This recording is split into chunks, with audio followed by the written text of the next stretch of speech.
Sir, ಈಗ ಕಾಂಗ್ರೆಸ್ ಸರ್ಕಾರದಲ್ಲಿ ಅಧಿಕಾರಿಗಳಿಗೆ ರಕ್ಷಣೆ ಇಲ್ಲ ಅಂತೇಳಿ ಬಿಜೆಪಿ ಪ್ರತಿಭಟನೆಯನ್ನು ಮಾಡ್ತಾ ಇದ್ದಾರೆ. ಒಂದ್ ಕಡೆ ಆತ್ಮಹತ್ಯೆ ಮತ್ತೆ ಅಧಿಕಾರಿಗಳಿಗೆ ಬೆದರಿಕೆ ಆಗ್ತಾ ಇದ್ದಾರೆ ಕಾಂಗ್ರೆಸ್.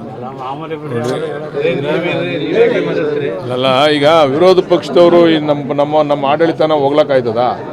ಎಲ್ಲ ಕಡೆ ಎಲ್ಲ ಸಂದರ್ಭದಲ್ಲೂ ಸಣ್ಣ ಪುಟ್ಟ ಘಟನೆಗಳು ಆಗ್ತವೆ. ಆ ಘಟನೆಗಳನ್ನೇ ವೈಭವೀಕರಣ ಮಾಡ್ತಕ್ಕಂಥದ್ದು ಸೂಕ್ತ ಅಲ್ಲ.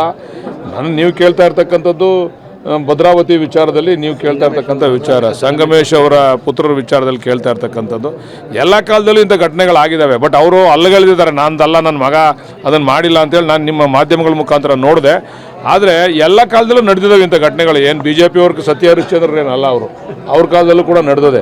ಇದನ್ನೇ ಘಟನೆ ಇಟ್ಕೊಂಡ್ಬಿಟ್ಟು ಏನು ಅಧಿಕಾರಿಗಳ ಮೇಲೆ ದೌರ್ಜನ್ಯ ಅಂತ ಹೇಳ್ತಕ್ಕಂಥದ್ದು ಎಷ್ಟು ಸೂಕ್ತ ಅಂತೇಳಿ ಬಿ ಜೆ ಪಿಯವರೇ ಆಲೋಚನೆ ಮಾಡಬೇಕು. ಸರಿ, ಕಾನೂನು ಸುವ್ಯವಸ್ಥೆ ಬಗ್ಗೆ ಬಿಜೆಪಿ ಪ್ರಶ್ನೆ ಮಾಡ್ತಾರೆ. ಯಾಕಂದರೆ ಮೈಸೂರಲ್ಲಿ ಉದಯಗಿರಿಯಲ್ಲಿ ನಡೆದಿರುವಂಥ ಒಂದು ಘಟನೆಯನ್ನು ಇಟ್ಕೊಂಡು ರಾಜಣ್ಣವ್ರು ಹೇಳಿದರೆ ಪೊಲೀಸ್ನವ್ರದ್ದೇ ತಪ್ಪು ಅದರಲ್ಲಿ ನೋಡಿ. RSS ಕಾರ್ಯಕರ್ತನ ತೊಗೊಂಬಂದು ಅಲ್ಪಸಂಖ್ಯಾತ ಇರ್ತಕ್ಕಂಥ ಜಾಗದಲ್ಲಿ ಇಡಬಾರ್ದಾಗಿತ್ತು ಅಂತಕ್ಕಂಥ ವಿಚಾರ ಇಟ್ಕೊಂಡು ರಾಜಣ್ಣವ್ರು ಹೇಳಿರ್ತಕ್ಕಂಥದ್ದು, ಅವ್ರು ಹೇಳಿರ್ತಕ್ಕಂಥದ್ದು ಹೇಳಿಕೆ ಸರಿಯಾಗಿ ಇದೆ. ಯಾರ್ಯಾರನ್ನ ಯಾವ್ಯಾವ ಸಂದರ್ಭದಲ್ಲಿ ಎಲ್ಲೆಲ್ಲಿ ಇಡಬೇಕು ಅಂತಕ್ಕಂಥ ಆಲೋಚನೆ ಪೊಲೀಸ್ನವ್ರಿಗೆ ಇರಬೇಕು, ಬುದ್ಧಿವಂತಿಕೆ ಕೂಡ ಪೊಲೀಸ್ನವ್ರಿಗೆ ಇರಬೇಕು. ಅದರಿಂದ ಸಣ್ಣ ಪುಟ್ಟ ಘಟನೆಗಳು ಆಗ್ತವೆ. ಅದನ್ನು ಸರಿಪಡಿಸ್ತಕ್ಕಂಥ ಶಕ್ತಿ ಕಾಂಗ್ರೆಸ್ ಪಕ್ಷಕ್ಕಿದೆ, ನಮ್ಮ ಮುಖ್ಯಮಂತ್ರಿಗಳಿಗೆ, ಗೃಹ ಮಂತ್ರಿಗಳಿಗಿದೆ, ಅದನ್ನು ಮಾಡ್ತಾರೆ.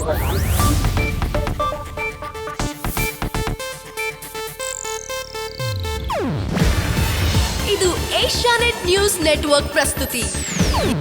ನೀವು ನೋಡ್ತಿದ್ದೀರಾ ಏಷ್ಯಾನೆಟ್ ಸುವರ್ಣ ನ್ಯೂಸ್.